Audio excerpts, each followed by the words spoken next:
Hola, buenos días, sean todos bienvenidos. Estamos comenzando nuestro tiempo devocional.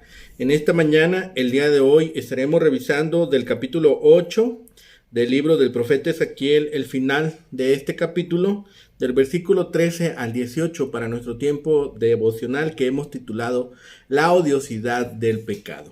La odiosidad del pecado. Recuerden que para este tiempo devocional estamos leyendo en dos versiones, en Nueva Traducción Viviente y en la Reina Valera 60. Dice la palabra de Dios, primero en la Reina Valera 60. Me dijo después, vuélvete aún, verás abominaciones mayores que hacen estos. Y me llevó a la entrada de la puerta de la casa de Jehová que está al norte, y he aquí mujeres que estaban allí sentadas, endechando a Tamuz. Luego me dijo, ¿no ves, hijo de hombre? Vuélvete aún, verás abominaciones mayores que estas. Y me llevó al atrio de adentro de la casa de Jehová. He aquí, junto a la entrada del templo de Jehová, entre la entrada y el altar, como 25 varones, sus espaldas vueltas al templo de Jehová, y sus rostros hacia el oriente, y adoraban al sol, postrándose hacia el oriente. Y me dijo, ¿no has visto, hijo de hombre? Es cosa liviana para la casa de Judá hacer las abominaciones que hacen aquí. Después que han llenado de maldad la tierra, se volvieron a mí para irritarme. He aquí que aplican el ramo a sus narices, pues también yo procederé con furor. No perdonará mi ojo, ni tendré misericordia, y gritarán a mis oídos con gran voz, y no los oiré. Bien, ahora la misma porción en la Nueva Traducción Viviente, versículos 13 al 18 del capítulo 8 de Ezequiel. Dice la palabra, entonces el Señor agregó, ven y te mostraré pecados aún más detestables que estos. Así que me llevó a la puerta norte del templo del Señor. Allí estaban sentadas algunas mujeres sollozando por el dios Tamuz. ¿Has visto esto? Me preguntó. Pero te mostraré pecados aún más detestables. Entonces me llevó al atrio interior del templo del Señor, en la entrada del santuario. Entre la antesala y el altar de bronce había unos 25 hombres de espaldas al santuario del Señor. Estaban inclinados hacia el oriente, rindiendo culto al sol. ¿Ves esto, hijo de hombre? Me preguntó. ¿No le importa nada al pueblo de Judá cometer estos pecados detestables, con los cuales llevan a la nación a la violencia y se burlan de mí y provocan mi enojo? Por lo tanto, responderé con furia, no les tendré compasión, ni les perdonaré la vida, y por más que clamen por misericordia, no los escucharé. Hay mujeres llorando al dios Tamuz, y hay hombres adorando al sol, ahora en esta visión. Las mujeres se habían hecho adeptas a la adoración de Tamuz, el dios mesopotámico de la fertilidad y supuesto generador de nueva vida. El culto de adoración a Tamuz celebraba su matrimonio con la diosa Inanna y lamentaba su temprana muerte. Esa adoración pagana simbolizaba el surgimiento de la vida de la vegetación cada primavera y el fin de ella cada otoño. Esa no era más que otra de las muchas opciones impías que alguna gente de Judá había elegido. Era otro sendero hacia la destrucción que seguían los que habían abandonado la adoración al verdadero Creador. La visión de Ezequiel también le condujo ahora hacia el interior del patio del templo de Jerusalén. Lo más probable es que los 25 hombres representaran a los sacerdotes, los cuales ejecutaban acciones simbólicas que eran el colmo de los insultos al Señor. Volviendo las espaldas al templo de Dios, adoraban ahora al sol. El pueblo, los ancianos, las mujeres e incluso los sacerdotes estaban abandonando al Señor. Con su idolatría se acarreaban el juicio de Dios. Por eso el Señor podía decir que ellos eran los responsables de la violencia en la tierra. Le habían vuelto la espalda a Dios y ahora Él se las daba a ellos. Se negaría en preservarlos y no escucharía sus gemidos, porque sabía lo que había en el corazón de ellos. Aparentemente la expresión aplican el ramo a las narices refleja un gesto de desprecio hacia el Señor. Dios le mostró estas cosas a su profeta durante el destierro para demostrar que tenía razón en la decisión de destruir a la malvada ciudad. Llegaríamos nosotros a preguntarnos, ¿por qué hay tanta confusión hoy en día, en el mundo que vivimos? La respuesta simple y directa que la Biblia nos da es que la gente le ha negado a Dios su lugar como Señor de vida y ha seguido cada quien su propio camino egoísta.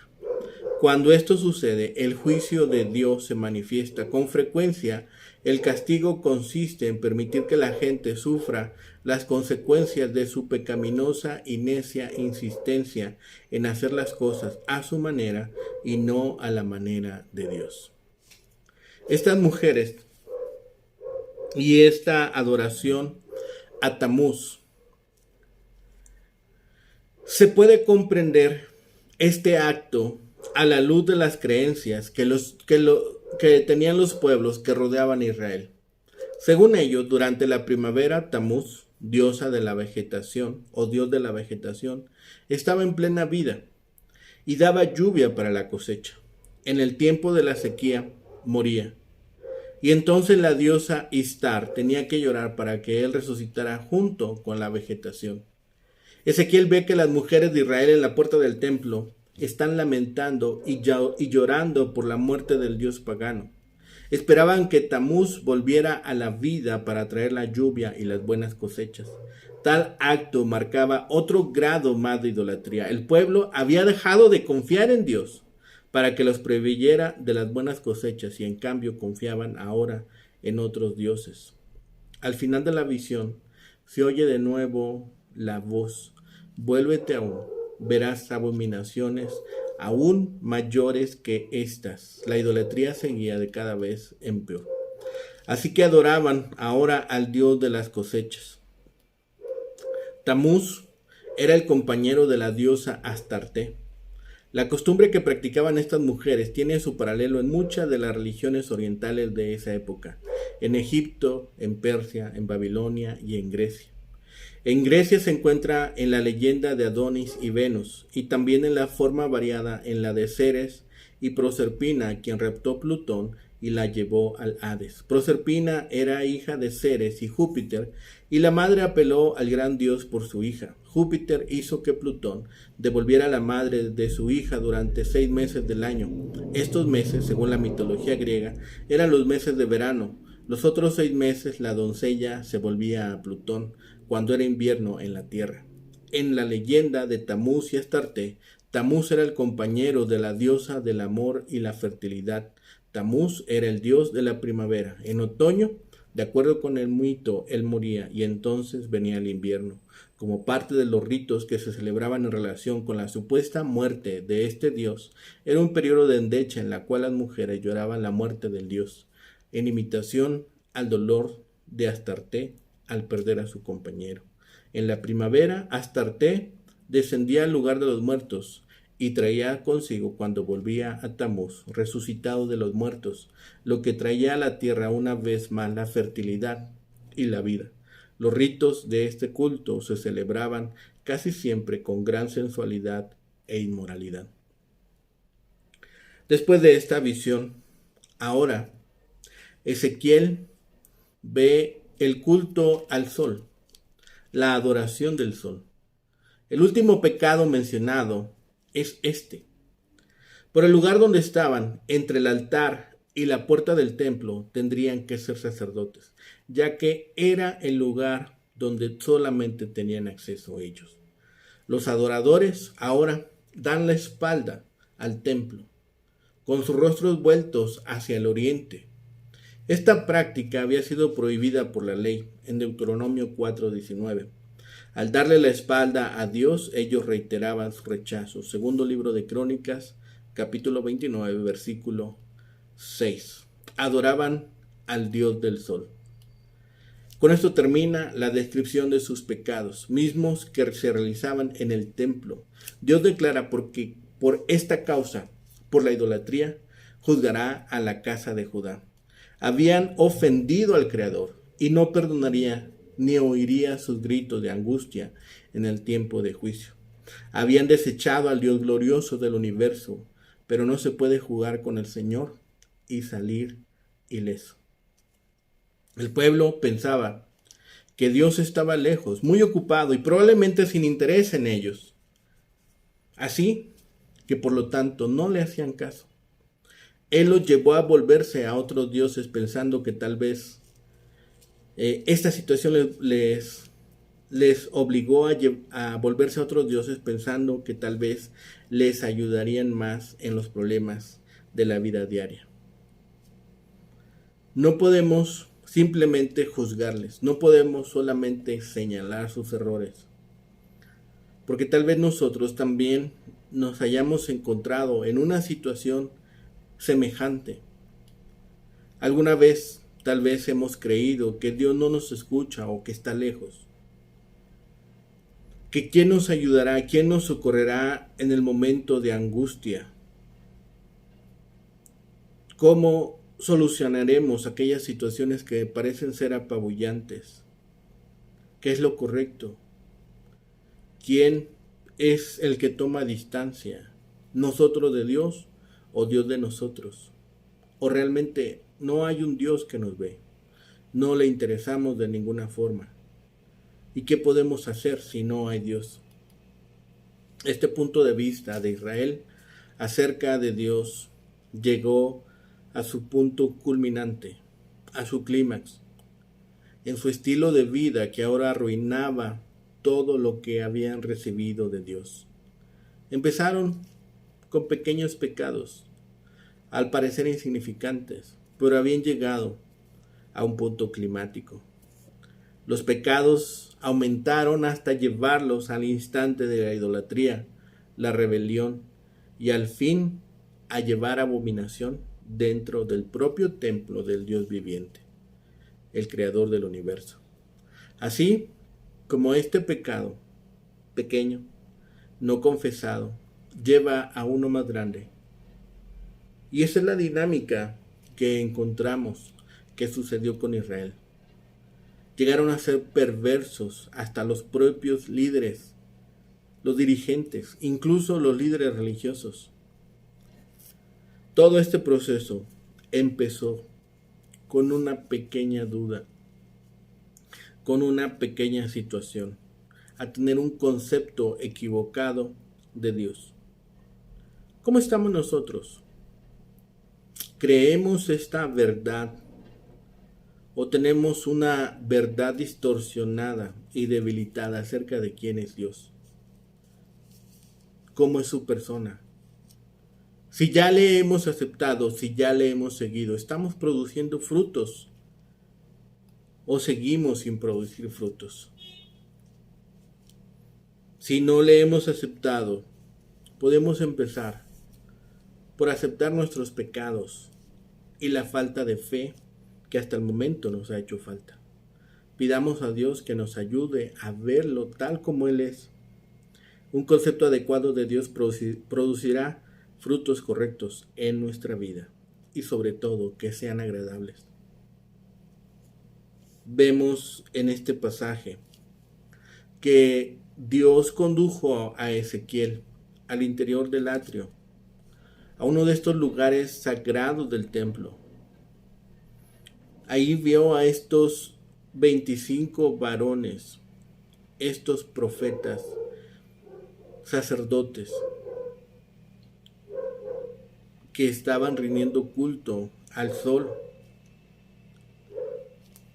que estaban ofreciendo esta adoración.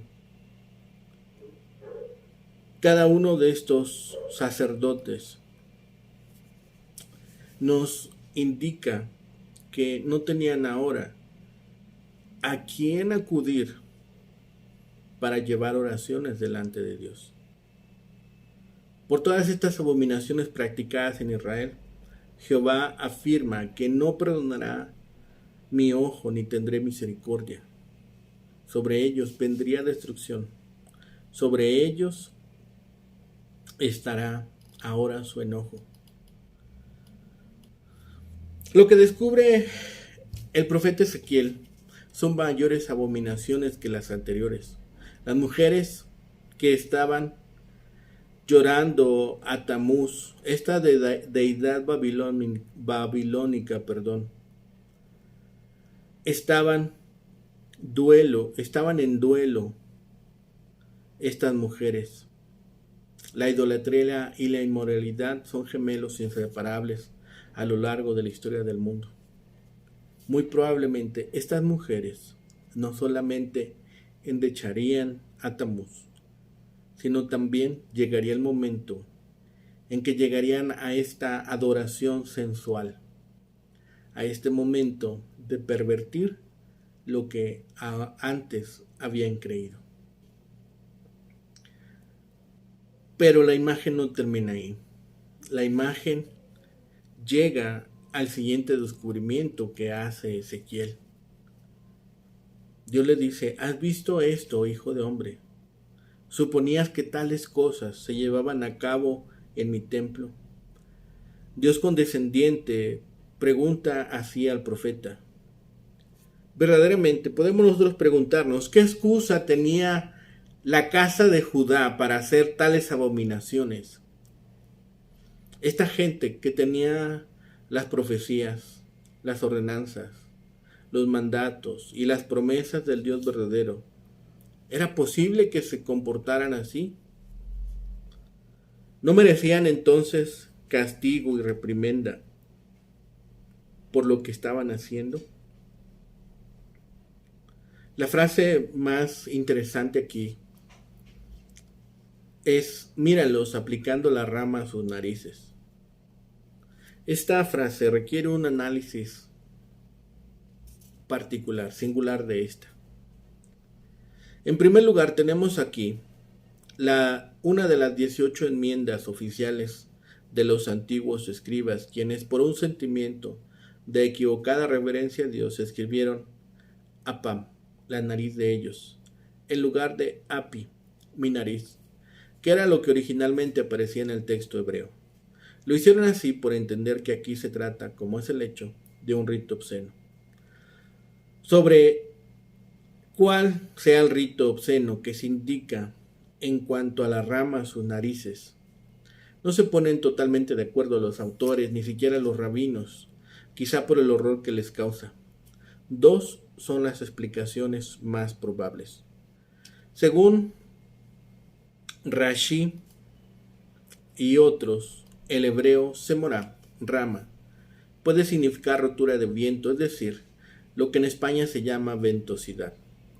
Otros autores opinan, y es más probable que tengamos aquí un gesto de culto fálico, como lo era también el culto que hasta los judíos tributaban a la diosa Acera. Dice la Biblia de Jerusalén en una nota a Éxodo 34:13. El cipo sagrado, Acera, era el emblema de la diosa del amor y de la fecundidad. Acera, en griego, Astarte, de donde toma su nombre. Ante estos horrores, el furor de Jehová no puede menos que arder, pues también yo procederé con furor, no perdonará mi ojo ni tendré compasión. La justicia demanda que el castigo divino corresponda a la medida del abominable carácter del pecado de ellos. Así que Dios no les va a responder, por mucho que griten. Aunque griten a mis oídos con gran voz, no los oiré. Los pecados que ellos ahora han cometido requieren retribución, requieren ser castigados. Cuando dice Dios, no perdonará mi ojo, en estos días de gracia son extraños a nuestros oídos tales palabras de condenación. Estamos muy acostumbrados a oír los dulces acentos de la armonía celestial que nos solicitan a confiar en Cristo como Salvador. Que las palabras de Ezequiel que hemos visto hoy parece que son un sonido lejano, extranjero, distinto, una tonalidad distinta que no reconocemos.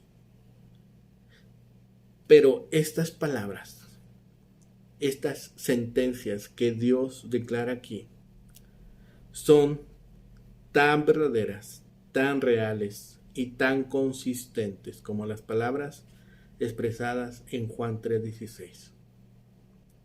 Si a los perdidos no se les dice la verdad de Juan 3:16, quedan abandonados al juicio de Dios. Entonces, tampoco podemos omitir estas palabras del mensaje.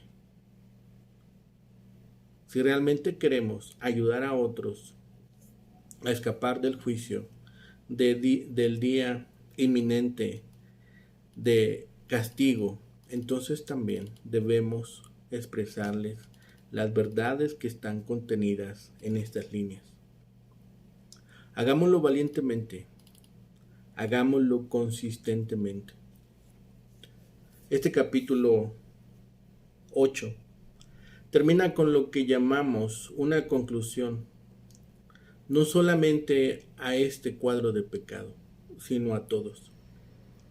Es Dios quien hace la pregunta al profeta: ¿has visto? La visión tenía como propósito que el propio profeta tuviera conciencia del pecado del pueblo a través de verlo personalmente. Se mencionan dos consecuencias del pecado que afectan a los hombres y a Dios. La primera de estas afirmaciones está presentada en la frase: han llenado la tierra de violencia. Aunque para algunos autores parece difícil ver la relación entre los pecados cúlticos mencionados en este capítulo con la violencia, es notable la relación entre idolatría e injusticia, la violencia entre los hombres. Es interesante notar la secuencia de pasajes donde se muestra la denuncia consecuente del profeta de la violencia o injusticia social. No hay duda de que el pecado afecta la relación entre los hombres, nuestra relación horizontal. Y de acuerdo con los textos citados y la secuencia de este mismo capítulo, este tipo de pecado es mayor que los cúlticos. La segunda de las afirmaciones indica que el pecado afecta la relación entre el hombre y Dios, nuestra relación vertical. La imagen final del versículo 17, ciertamente lo hemos dicho, es difícil de interpretar. Algunos piensan que se trata de algún rito perdido con el templo, sin embargo, esta es una alternativa bastante poco probable.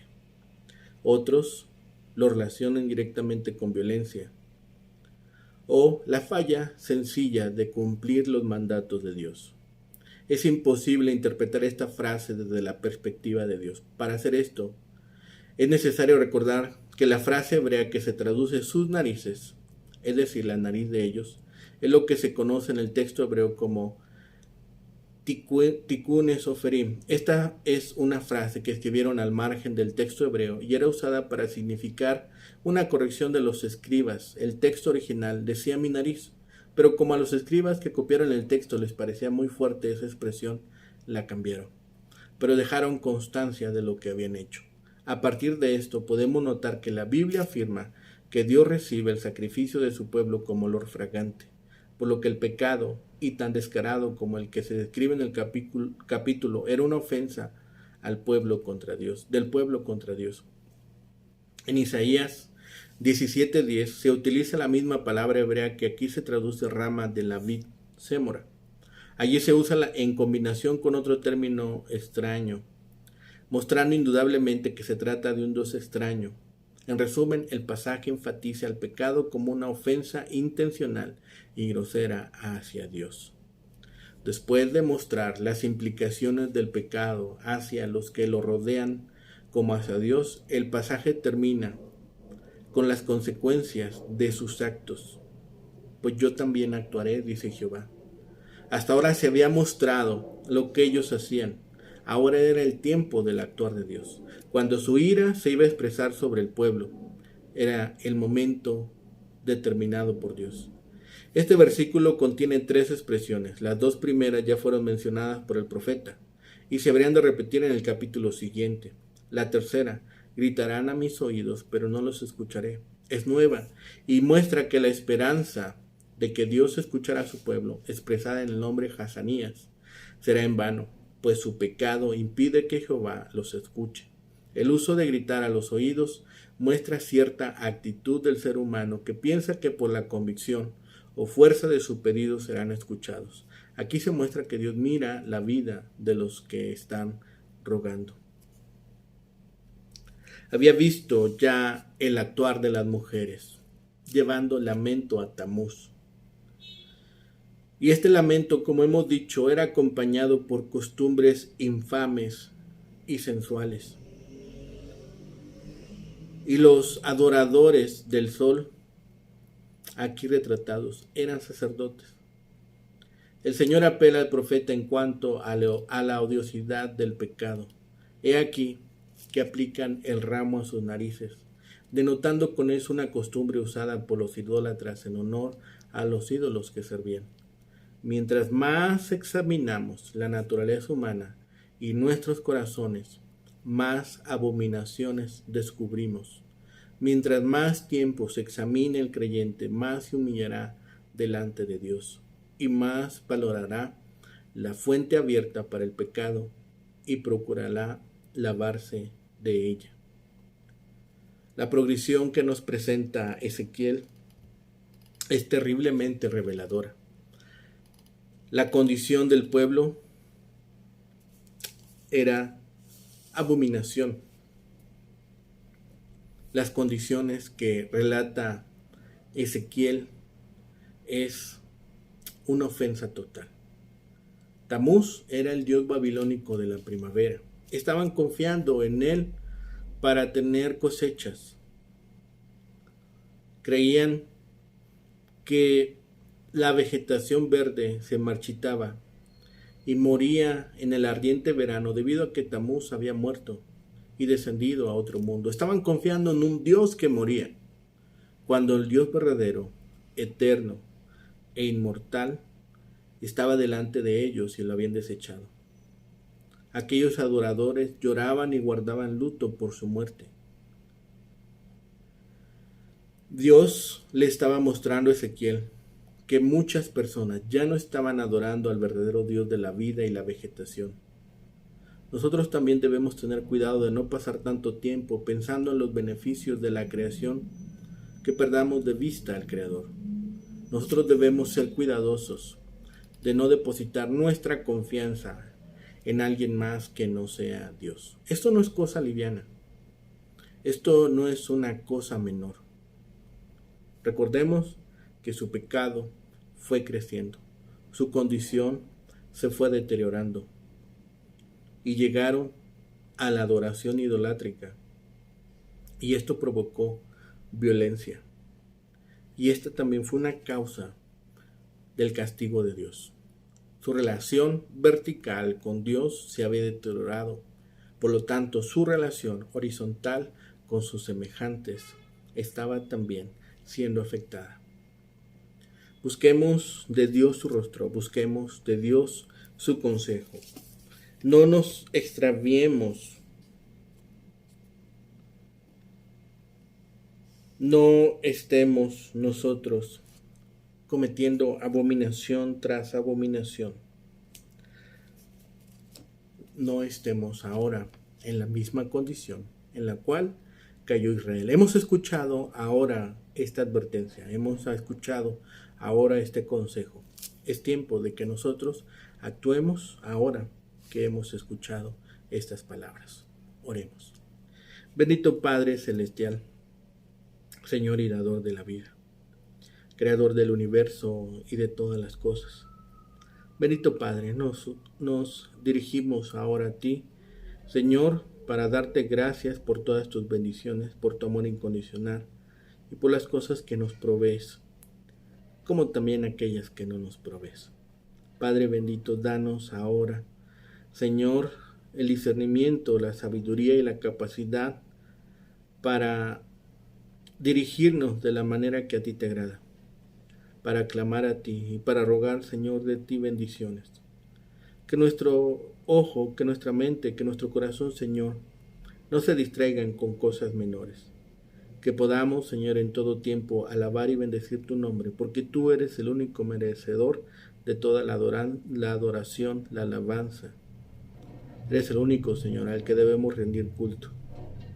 Gracias, Padre, por todo lo que has hecho. Gracias, Señor, por tu provisión diaria, porque nos permites tener lo suficiente para nuestro hogar, para nuestras casas, para nuestras familias. El sustento diario, Señor, un lugar donde descansar, un lugar donde poder nosotros también recobrar fuerzas. Permite, Señor, que todos los días el alimento físico no falte en nuestras casas, así como el alimento espiritual, y que podamos seguir creciendo en estatura y en conocimiento hasta el varón perfecto. Gracias, Padre, de todas estas cosas. Todo lo rogamos, clamamos a ti y lo pedimos en el bendito nombre de Cristo Jesús, Señor y Salvador nuestro. Amén. Que tengan un excelente día, que el Señor les bendiga.